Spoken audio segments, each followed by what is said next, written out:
Hello viewers. आज की इस वीडियो में डिस्कस करेंगे 9th क्लास के मैथ्स का यूनिट नंबर 2 एक्सरसाइज 2.1। यूनिट का नेम है real and complex numbers. Exercise start करने से पहले कुछ मेन कंसेप्ट्स हैं जिनका जानना आपके लिए बहुत ज़रूरी है। जिन लोगों को ऑलरेडी पता है वो वीडियो स्किप करके आगे डायरेक्ट एक्सरसाइज पर जा सकते हैं, लेकिन जो नहीं जानते वो लाजमी ये वीडियो देखें। तो आइए स्टार्ट करते हैं। Real numbers, we recall the following sets before given the concept of real numbers. यानी कि रियल नंबर्स को डिस्कस करने से पहले नेचुरल नंबर्स, होल नंबर्स और इंटीजर्स का पता होना चाहिए। इन नंबर्स पर ऑलरेडी मैं एक वीडियो बना चुकी हूँ और बहुत डिटेल में बनाई हुई है, और इसका लिंक मैं आपको डिस्क्रिप्शन बॉक्स में दे दूँगी और वहाँ से जाकर वीडियो ओपन करके देख सकते हैं।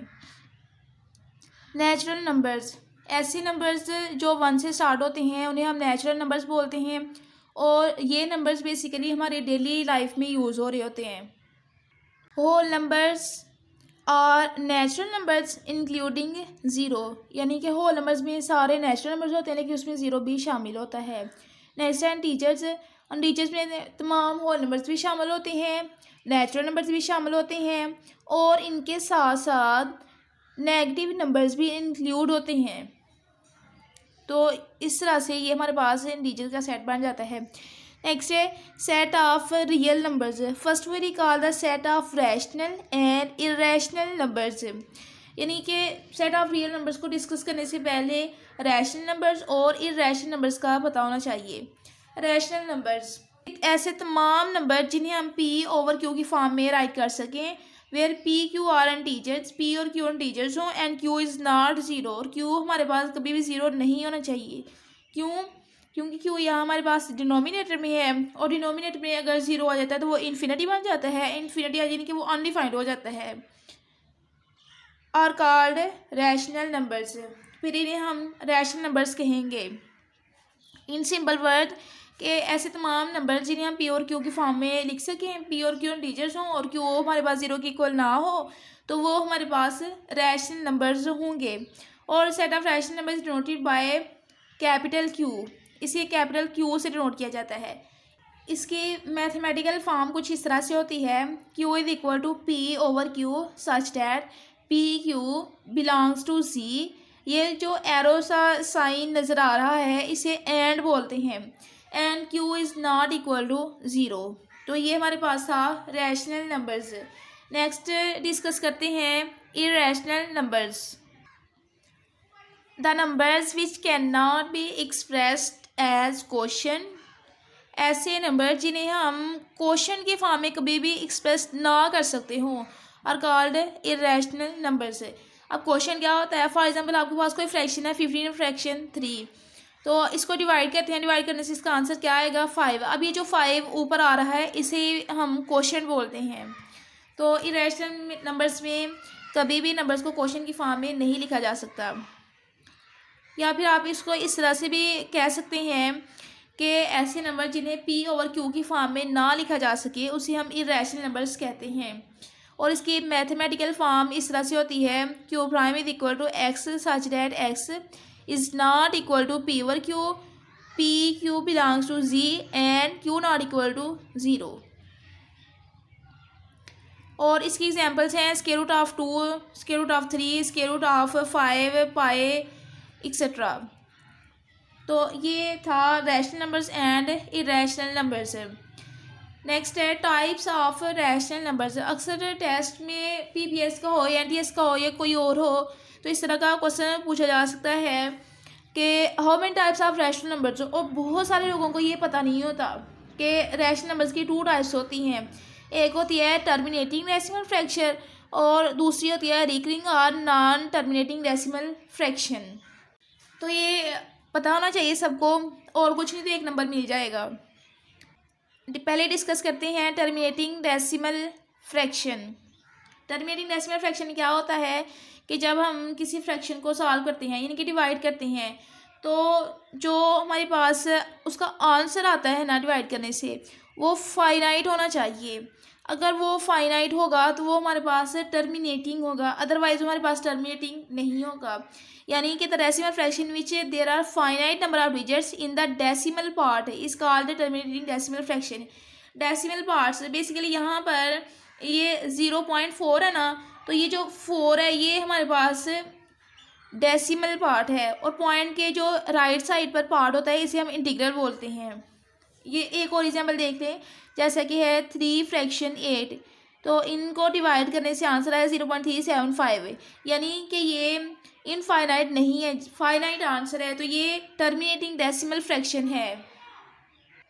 नेक्स्ट डेफिनेशन है recurring and non terminating decimal fraction. The decimal fraction in which some digits are repeated again and again in the same order in its decimal part is called a recurring decimal fraction।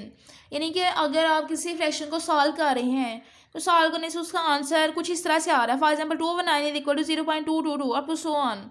यानी कि वो finite नहीं होता, infinite होता है, वो आगे चलता ही जाता है, चलता ही जाता है, और साथ में उसके जो डिजिट्स हैं वो बार बार रिपीट हो रहे हैं। यानी कि यहाँ भी 2 है, यहाँ भी 2 है, यहाँ भी 2 है, और यहाँ भी जैसे देखें 36, 36, 36 एंड सो ऑन। तो इस तरह के जो फ्रैक्शंस होती हैं हमारे पास उन्हें हम बोलते हैं रिकरिंग या फिर नॉन टर्मिनेटिंग डेसिमल फ्रैक्शन।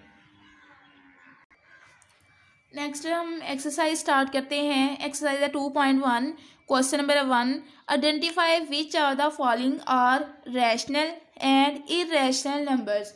यानी कि आपके पास ये 6 पार्ट दिए गए हैं क्वेश्चन के, तो आपने ये बताना है कि इनमें से कौन से रैशनल नंबर्स हैं और कौन से इरेशनल नंबर्स हैं। पार्ट नंबर 1 है स्क्वायर रूट ऑफ 3, और जैसे कि हम डेफिनेशन करें इरेशनल की, तो इरेशनल बोलते हैं ऐसे नंबर्स को कि जिन्हें P/Q के फॉर्म में ना लिखा जा सके, तो इसलिए स्क्वायर रूट 3 हमारे पास एक इरेशनल नंबर है।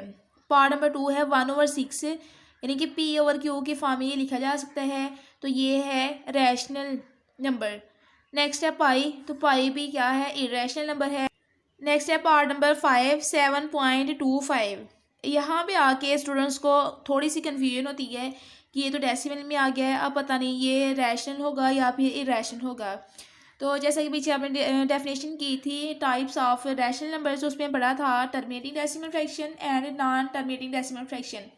और टर्मिनेटिंग डेसिमल फ्रैक्शन की थी कि finite number of digits after the decimal point, यानी ये डेसिमल पॉइंट है, डेसिमल पॉइंट के बाद सिर्फ 2 ही डिजिट्स हैं, ये फाइनाइट है, तो ये एक रैशनल नंबर है। नेक्स्ट है स्क्वायर रूट ऑफ 29, तो square root of 29 irrational number है। क्वेश्चन नंबर 2 है convert the following fractions into decimal fraction. यानी कि जो फ्रैक्शंस गिवन है उनको डेसिमल फ्रैक्शन में कन्वर्ट करना है। तो क्वेश्चन स्टार्ट करते हैं। पार्ट नंबर 1 है 17 फ्रैक्शन 25।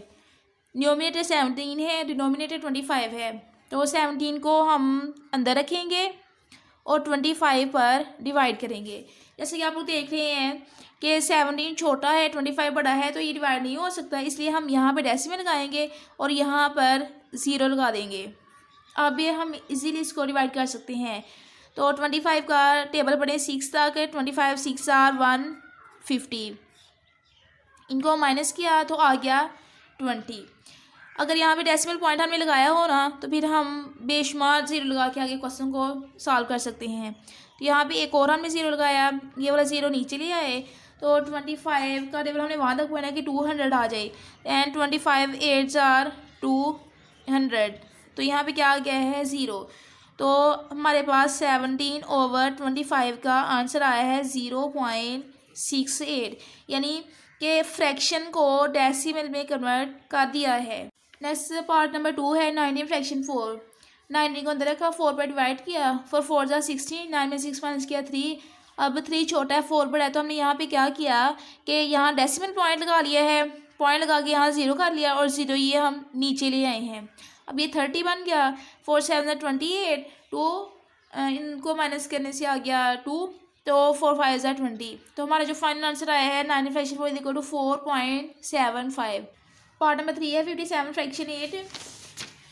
8 7 ज़ा 56 माइनस करने से 1 आया। अब 1 छोटा है और 8 बड़ा है, तो इसलिए इनको डिवाइड नहीं किया जा सकता, इसलिए यहाँ पे डेसिमल लगाया क्वेश्चन में और यहाँ पे 0 लगा कर नीचे ले आए। 8 1 ज़ा 8 माइनस करने से 2 आया, अगेन 0 लगाया। यहाँ पे हम ना जितने मर्जी 0 लगा सकते हैं, ज़रूरी है कि यहाँ पे 2 3 या फिर 4 ही लगाएं, हम बहुत सारे लगा सकते हैं। नेक्स्ट है 8 2 ज़ा 16 माइनस करने से 4 फिर 0 लगाए, 8 5 ज़ा 40। तो फाइनल आंसर जो बना है वो है 57 फ्रैक्शन 8 इज इक्वल टू 7.125। ये इसका आंसर है। नेक्स्ट पार्ट नंबर 4 है 5 फ्रैक्शन 8। सिमिलरली जैसे हमने पहले क्वेश्चन किए, ये भी उसी तरह करेंगे। 5 को अंदर रखा है और 8 को बाहर। जैसा कि आप देख सकते हैं कि 5 छोटा है, 8 से डिवाइड नहीं हो सकता, इसलिए हमने यहाँ पे डेसिमल पॉइंट लगाया है और यहाँ 0 लगा दिया है। 8 6 ज़ा 48 है, इनको माइनस किया तो आ गया 2। अगेन हम 0 नीचे लेके आए हैं। 8 2 ज़ा 16 माइनस किया 4 आया, फिर 0 नीचे लेके आए। 8 5 ज़ा 40, यानी कि ये पूरा पूरा डिवाइड हो गया है और आंसर आया 5 fraction 8 is equal to 0.625। Next part number 5 है 25 फ्रैक्शन 38 है। 25 को अंदर रखा, 38 को बाहर रखा। तो 25 छोटा है, 38 बड़ा है, तो यहाँ पे डेसिमल पॉइंट लगाया है और यहाँ पर 0 लगा दिया है। तो 38 6 ज़ा 228 माइनस करने से ये 22 आया। 22 फिर छोटा, 38 बड़ा, ये 0 नहीं चले आए। 38 5 ज़ा 190 माइनस करने से 30 आया, अगेन 0 नीचे लेकर आए। एंड 37 ज़ा 266 और ये आगे इस तरह 100 चलता जाएगा, यानी कि स्टॉप नहीं होगा। आप आगे और 5 स्टेप करेंगे ना, तो ये आगे बार बार 8 8 8 ही आता जाएगा। तो इसलिए आपने जस्ट यहाँ तक करके आगे ये कंटिन्यू कर देना है। 25 fraction 30 is equal to 0.65788 so on. यही आपका फाइनल आंसर है। क्वेश्चन नंबर 3 है which are the following statements are true and which are false. यानी कि यहाँ पे टोटल 5 स्टेटमेंट्स गिवन है, तो बताना ये है कि इनमें से कौन सी ट्रू हैं और कौन सी फॉल्स हैं। तो पार्ट नंबर 1 है 2 fraction 3 is an irrational number. तो ये हमारे पास फॉल होगी, क्योंकि हम कभी भी इरेशनल नंबर को पी ओवर क्यू की फॉर्म में, बटे की फॉर्म में, यानी कि फ्रैक्शन की फॉर्म में नहीं लिख सकते, तो इसलिए ये फॉल्स है। पार्ट नंबर 2 है पाई इज़ एन इरेशनल नंबर। तो ये ट्रू है, हम जानते हैं कि पाई हमारे पास एक इरेशनल नंबर होता है। पार्ट नंबर 3 है कि 1 fraction 9 is a terminating fraction. अब ये हमें कैसे पता चलेगा कि ये हमारे पास टर्मिनेटिंग फ्रैक्शन है या नॉन टर्मिनेटिंग है। वेरी सिंपल, हम इनको डिवाइड कर लेंगे। 1 को अंदर रखे, 9 पे डिवाइड कर लें। 1 छोटा 9 बड़ा, दोनों डिवाइड नहीं हो सकते, इसे यहाँ पे डेसिमल लगाया और यहाँ पे 0 लगा लिया। 9 1 ज़ार 9, तो इनको माइनस किया, 1 आ गया। अगेन 0 लगाया, 9 1 ज़ार 9। तो जैसे कि आप देख रहे हैं कि आगे यानी कि चलता ही जाएगा, यानी कि 0.11111। तो ये हमारे पास टर्मिनेटिंग फ्रैक्शन नहीं है, तो ये फिर क्या हुआ, फॉल्स हुआ है। नेक्स्ट है 3/4 इज़ आ टर्मिनेटिंग फ्रैक्शन। इसको भी हम जिस तरह पार्ट नंबर 3 चेक किया था उसी तरह सेम चेक कर लेंगे, यानी कि 3 को अंदर रखें, 4 के साथ डिवाइड किया। 3 छोटा 4 बड़ा, डिवाइड हो सकते, पॉइंट लगाया, यानी कि डेसिमल लगाया है। एंड 4 7 ज़ार 28 माइनस करने से 2 आ गया है। अगेन 0 लगाया, 4 5 ज़ार 20, यानी कि यहाँ पे तो 0.75 आ गया है। और टर्मिनेटिंग फ्रैक्शन में हम डेफिनेशन यही करते हैं कि डेसिमल के बाद फाइनाइट नंबर ऑफ डिजिट्स होने चाहिए, तो ये फाइनाइट नंबर ऑफ डिजिट्स ही आए हैं, इसलिए ये ट्रू है। 5 वाला पार्ट है 4 fraction 5 is a recurring fraction. हमें ये चेक करना है कि हमारे पास ये रिकरिंग फ्रैक्शन है, तो हम इसको भी इस तरह से कर लेते हैं चेक। 4 को अंदर रखा, 5 को बाहर, डेसिमल लगाया है, तो 0 4 8 ज़ा 40 माइनस किया 0। तो रिकरिंग फ्रैक्शन की जो डेफिनेशन की थी उसमें ना डेसिमल के बाद इनफाइनाइट नंबर ऑफ डिजिट्स, लेकिन यहाँ पे फाइनाइट आ गया ना, लेकिन तो यहाँ पे ये फिर क्रॉस है, यानी कि फॉल्स है। क्वेश्चन नंबर 4 है represent the following numbers on the number line. इसका मतलब ये है कि अखबार जो भी नंबर्स गिवन है उन्हें अपनी लाइन के ऊपर रिप्रेजेंट करना है। सबसे पहला काम तो ये करना है कि 2 फ्रैक्शन 3 को सॉल्व कर लेना है। कैलकुलेटर के ऊपर लिखें, सबसे पहले 2 फिर डिवाइड का बटन दबाएं, उसके बाद 3 लिखें और देन इक्वल का बटन दबाएं। आपके पास जो आंसर आएगा उसे रफ में नोट कर लें। लेट्स सपोज ये रफ कर रहे हैं हम यहाँ पे। 2 फ्रैक्शन 3 इज इक्वल टू 0.6666, ये कैलकुलेटर पर करने से ही आया है। अब आपने एक लाइन ड्रा करनी है। आप लोगों ने स्केल के साथ बिल्कुल साफ सुथरी अच्छी तरह से लाइन ड्रा करनी है। इसके सेंटर में 0 राइट करना है और फिर 1 2 3, इनके दरमियान में जो गैप है बिल्कुल सेम होना चाहिए। ऐसा ना हो कि एक में गैप थोड़ा सा और दूसरे में बहुत ज़्यादा हो, उस तरह से गलत हो जाएगा। और ये लेफ़्ट साइड पर -1 -2 एंड -3। अब हमने इसको इस लाइन के ऊपर रिप्रेजेंट करना है। 2/3 करने से 0.66 आया था ना, 0.6 यानी कि ये 1 से छोटा है और 0 से बड़ा है, यानी ये 0 से लेकर 1 तक इसके दरमियान में कहीं हमने रिप्रेजेंट करना है। डिनोमिनेटर में 3 था तो यहाँ पे आपने 3 पार्ट्स बनाने हैं। एक ये बन गया, एक ये बन गया, 1 2 3 लाइन्स टू लगानी, लेकिन पार्ट्स 3 बनेंगे। उसके बाद है 2/3, तो ये 1 2, ठीक है। तो यहाँ पर करके आप लोगों ने इसको रिप्रेजेंट कर देना है कि 2 फ्रैक्शन 3, ठीक है। तो इसको बस इसी तरह से करना है। जो बाकी पार्ट्स हैं वो मैं राइट नहीं करूँगी, जस्ट राइट किए हुए पर एक्सप्लेन कर दूँगी। पार्ट नंबर 2 है -4 फ्रैक्शन 5। सबसे पहले तो आप इसको कैलकुलेटर में सॉल्व करेंगे। कैलकुलेटर में सॉल्व करने से इसका आंसर आया 0.8। 0.8 का मतलब ये है कि ये 0 से बड़ा है लेकिन ये 1 से छोटा है, ठीक है। तो इसका मतलब ये भी हुआ कि ये 0 और -1 के बिटवीन लाई करेगा। नीचे डिनोमिनेटर में 5 है तो यहाँ आपने 5 पार्ट्स बनाने हैं। 5 पार्ट्स बनाने के लिए आप 4 लाइन्स लगाएंगे, यानी कि 1 2 3 4 लाइन्स लगा दी हैं। अब ऊपर डिनोमिनेटर में 4 है तो यहाँ से काउंट करना स्टार्ट करें, 1 2 3 4। 4 पर जाकर आप लोगों ने इसको रिप्रेजेंट कर देना है। पार्ट नंबर 3 है 1 × 3 फ्रैक्शन 4। ये मिक्स्ड फ्रैक्शन है, इसको सबसे पहले प्रॉपर फ्रैक्शन में चेंज करेंगे। प्रॉपर फ्रैक्शन में चेंज करने के लिए इसको 1 के साथ मल्टीप्लाई करते हैं और जो डिनोमिनेटर होता है उसमें ऐड कर देते हैं, यानी कि 4 1 = 4 + 3, ये हो गया 7 फ्रैक्शन 4। और इनको कैलकुलेटर के साथ सॉल्व किया तो आंसर आया 1.75। आपने इस फ्रैक्शन को देख के ये नहीं करना कि ये मिक्स्ड है तो पता नहीं इसका आंसर कैसे आएगा या कैसे हम राइट करेंगे। इसको भी सिंपली जिस तरह हम ऊपर सॉल्व कर रहे थे वैसे ही करेंगे। 1.75 का मतलब ये है कि 1 से ये बड़ा है और 2 से छोटा है। तो ये चीज़ देखनी है आपने, यानी कि जस्ट 3 फ्रैक्शन 4 देखना है। ये 4 है तो यहाँ पे 4 पार्ट्स होने चाहिए। 4 पार्ट्स बनाने के लिए यहाँ पे आप 3 लाइन्स लगाएंगे, यानी कि 1 2 3 लाइन्स लगा ली हैं। अब जो भी ऊपर न्यूमरेटर में होगा ना तो उसी के ऊपर आप रिप्रेजेंट कर देंगे, यानी कि 1 2 3 पर था तो इसकी वजह से हमने इसको यहाँ पे रिप्रेजेंट कर दिया है।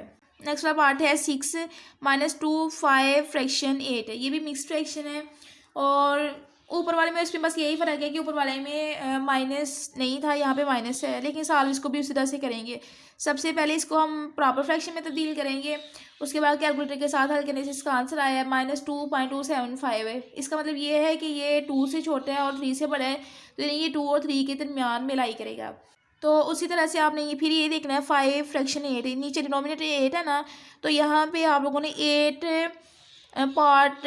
पार्ट्स बनाने हैं, ठीक है। 8 पार्ट्स बनाने के लिए आप क्या करेंगे, 7 लाइन्स ड्रा करेंगे। ये मैंने 7 लाइन्स यहाँ पे ड्रा कर ली हैं। इसके डिनोमिनेटर में 5 है तो 1 2 3 4 5 पर जाकर हम इसको रिप्रेजेंट कर देंगे। तो ये था हमारा 4 वाला पार्ट।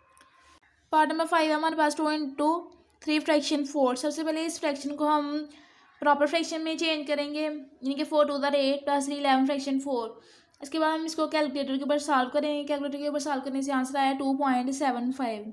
जैसे कि यहाँ पे देखें 3 फ्रैक्शन 4 है, डिनोमिनेटर में 4 है ना, तो यहाँ पे कितने पार्ट्स बनाने हैं, 1 2 3 4, यानी 3 लाइन्स ड्रा की हैं। तो ऊपर 3 है तो इसलिए हम यहाँ 3 पर इसको रिप्रेजेंट कर देंगे। ये था हमारे पास part number 5। Next part number 6 discuss करते हैं, जो कि बाकी सारे क्वेश्चन से बस थोड़ा सा डिफरेंट है। क्वेश्चन नंबर 6 में है स्क्वायर रूट ऑफ 5, यानी किसी नंबर के ऊपर अब स्क्वायर रूट आ गया है, इसका हमें नहीं पता कि हम कैसे इसको ड्रा करना है। तो इसे हम बाय पैथागोरस थ्योरम सॉल्व करेंगे। उर्दू में इसे बोलते हैं मसला फिसागोरस।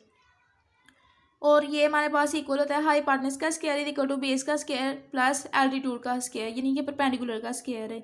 यहाँ पे हमने बेस 2 सेलेक्ट किया है और परपेंडिकुलर 1 किया है। अब हमें कैसे पता चला कि हमने कहाँ पे 2 करना है कहाँ पे 1 करना है? तो वेरी सिंपल, हम यहाँ 0 से लेके 2 तक ले रहे हैं, ठीक है। 0 से लेके 1 तक एक पार्ट हो गया, उसके बाद 1 से लेके 2 तक फिर एक हो गया, यानी कि 1 + 1 2, इनके बेस हमने ले लिया 2 और परपेंडिकुलर हमने ले लिया है 1। तो यहाँ पे 2 का स्क्वायर लिया 4 आ गया, 1 का स्क्वायर 1, हाइपोटेनस का स्क्वायर 5 आया, उन दोनों तरफ स्क्वायर रूट लिया तो हमारे पास स्क्वायर रूट ऑफ 5 आ गया है। क्वेश्चन नंबर 5 है, give a rational number between 3 fraction 4 and 5 fraction 9, यानी कि हमने 3 फ्रैक्शन 4 एंड 5 फ्रैक्शन 4 के दरमियान में जो रैशनल नंबर होगा ना वो राइट करना है। किसी भी दो नंबर के दरमियान में नंबर को फाइंड करने के लिए हम क्या करते हैं कि उन दोनों नंबर्स को ऐड कर लेते हैं, ऐड करने के बाद 2 के साथ डिवाइड कर लेते हैं। तो इस क्वेश्चन को भी सिमिलरली उस मेथड से करेंगे, यानी आ जाएगा 3 फ्रैक्शन 4 + 5 फ्रैक्शन 9। सबसे पहले हम इसको ऐड कर लेते हैं, ठीक है। तो ये दोनों फ्रैक्शन में है, सेंटर में प्लस का साइन है, तो हम इसका एलसीएम ले लेंगे। तो एलसीएम फाइंड करने का तरीका देख लें। 2 2s are 4 and 9, 2 1s are 2 and 9, 3 3s are 9 and 3 1s are 3, ठीक है। आप लोगों को पता है कि ऐसे एलसीएम में हैं, कुछ लोग तो कह रहे होंगे कि 9 4s are 36, हम डायरेक्ट भी लिख सकते थे। जी बिल्कुल आप लिख सकते हैं, लेकिन कुछ लोग ऐसे होते हैं कि उन्हें एलसीएम लेना भी नहीं आता, कि आपको एक एक पॉइंट का पता होना चाहिए कि किस पॉइंट पर हमने कौन सा मेथड लगाया है। तो 3 3s are 9, 9 2s are 18, 18 2s are 36, तो एलसीएम आ गया इसका 36। 36 को अंदर रखें, 4 बाय डिवाइड कर दें, 4 9 से 36, वो जो 9 आएगा ना उसको इस न्यूमरेटर के साथ आप लोगों ने मल्टीप्लाई कर देना है। 9 3s are आ जाएगा 27 plus 9 4s are 36, 4 5s are 20, इन दोनों को ऐड किया तो ये आ गया 47/36। हमारे पास इन दो नंबर्स का सम आ गया है। अब हमने इसको 2 के साथ डिवाइड कर देना है, यानी इस तरह से होगा 47/36 डिवाइडेड बाय 2। और जैसा कि आप लोग जानते हैं कि जिस नंबर के डिनोमिनेटर में कुछ नहीं होता वहाँ पे हमेशा 1 होता है, तो ये 1 हमने अपने से राइट कर दिया है, क्योंकि यहाँ पे 1 राइट करें या ना करें इससे कोई फ़र्क नहीं पड़ता, लेकिन आप लोग कर लें यहाँ पर। नेक्स्ट 47/36, इस अमाउंट को अगर हम ऊपर लेकर जाएंगे ना तो ये चेंज हो जाएगी, यानी कि 1 ऊपर चला जाएगा और 2 नीचे आ जाएगा, यानी इस तरह से हो जाएगा 1 फ्रैक्शन 2। तो इन दोनों को मल्टीप्लाई किया, मल्टीप्लाई करने से आंसर आया 47/72, और यही हमारा आंसर है। यानी कि 47/72 3 और 4 एंड 5/9 के सेंटर में लाई कर रहा है, इसके सेंटर में है। क्वेश्चन नंबर 6 है, express the following recurring decimals as the rational numbers P/Q where P/Q are integers and Q not equal to 0। यानी कि हमें जो क्वेश्चन गिवन है इसको हमने रैशनल नंबर्स में कन्वर्ट करना है, ठीक है। तो यहाँ पे हम लेट कर लेते हैं कोई वेरिएबल, अब कोई भी ले सकते हैं, वाई जी कुछ भी ले सकते हैं। Let x is equal to 0.5555 and up to so on. ये हमारे पास बन गया कोई नंबर 1। अब माइंड में एक क्वेश्चन ये आता है कि हमने यहाँ पे 0.555 ही क्यों लिखा है और ये कहाँ से आ गया है। बेसिकली 5 के ऊपर ये जो बार है ना इसका मतलब यही है कि 5 को हम मैनी टाइम राइट कर सकते हैं, ठीक है। यहाँ पे हम 10 के साथ मल्टीप्लाई करेंगे इस इक्वेशन को बोथ साइड, यानी कि मल्टीप्लाइंग बोथ साइड बाय 10। अब 10 के साथ ही क्यों करेंगे, 100 के साथ क्यों नहीं, 1000 के साथ क्यों नहीं। ये इसलिए कि हमारा जो क्वेश्चन था वो था 0.5, यानी कि 1 डेसिमल प्लेसेस डिजिट थे इसमें, यानी कि पॉइंट के बाद सिर्फ एक डिजिट था ना, यानी कि 1 DP हो गया। तो इस वजह से हम क्या करते हैं, जब भी हमने डेसिमल को फ्रैक्शन में चेंज करना हो तो हम क्या करते हैं कि पॉइंट की जगह 1 राइट करते हैं, पॉइंट के बाद जितने डिजिट्स होते हैं हम 0 राइट करते हैं। तो इस वजह से हमें 10 के साथ दोनों साइड पर मल्टीप्लाई करना है, यानी यहाँ पे आ गया 10x और यहाँ पर 0.555 and up to so on, दोनों साइड पर हमने 10 के साथ मल्टीप्लाई कर दिया है। ये आ जाएगा 10x इज इक्वल टू 10 को जब 0.55 के साथ मल्टीप्लाई करेंगे तो ये आ जाएगा 5.555 एंड सो ऑन। ये हमारे पास बन गया इक्वेशन नंबर 2। अब हम क्या करेंगे कि इक्वेशन नंबर 1 को इक्वेशन नंबर 2 में से माइनस कर देंगे। तो अब राइट करेंगे सब्ट्रैक्ट इक्वेशन 2 फ्रॉम इक्वेशन 1, यानी कि 10x is equal to 5.555 and so on. x is equal to 0.555 and so on. इनको माइनस किया, 10 में से ये x माइनस कर दिया तो यहाँ पे आ गया 9x, और 5.55 में से जब 0.5 को माइनस करेंगे तो ये आ जाएगा 5 यहाँ पर। ठीक है, तो 9x इक्वल आया 5 के, तो x इक्वल आया 5 फ्रैक्शन 9 के। या ये है x की वैल्यू। अब हमने ऊपर फर्ज किया हुआ था कि x हमारे पास था 0.5, तो 0.5 का आंसर आया है 5 फ्रैक्शन 9। रिकरिंग डेसिमल को हमने रैशनल नंबर्स में कन्वर्ट कर दिया। क्वेश्चन में जस्ट यही पूछा गया था। पार्ट नंबर 2 है 0.13। यहाँ पे हम लेट कर लेंगे कि हमारे पास x is equal to 0.13 13 13 and so on. ये हमारे पास है इक्वेशन नंबर 1। नेक्स्ट मल्टीप्लाई करेंगे, मल्टीप्लाई 100 बोथ साइड। अब आप सोच रहे होंगे कि यहाँ पर हमने 100 के साथ ही क्यों अब मल्टीप्लाई किया, पीछे तो 10 के साथ किया था, यहाँ पे 100 के साथ कर रहे हैं, क्या हम 1000 के साथ भी मल्टीप्लाई कर सकते हैं?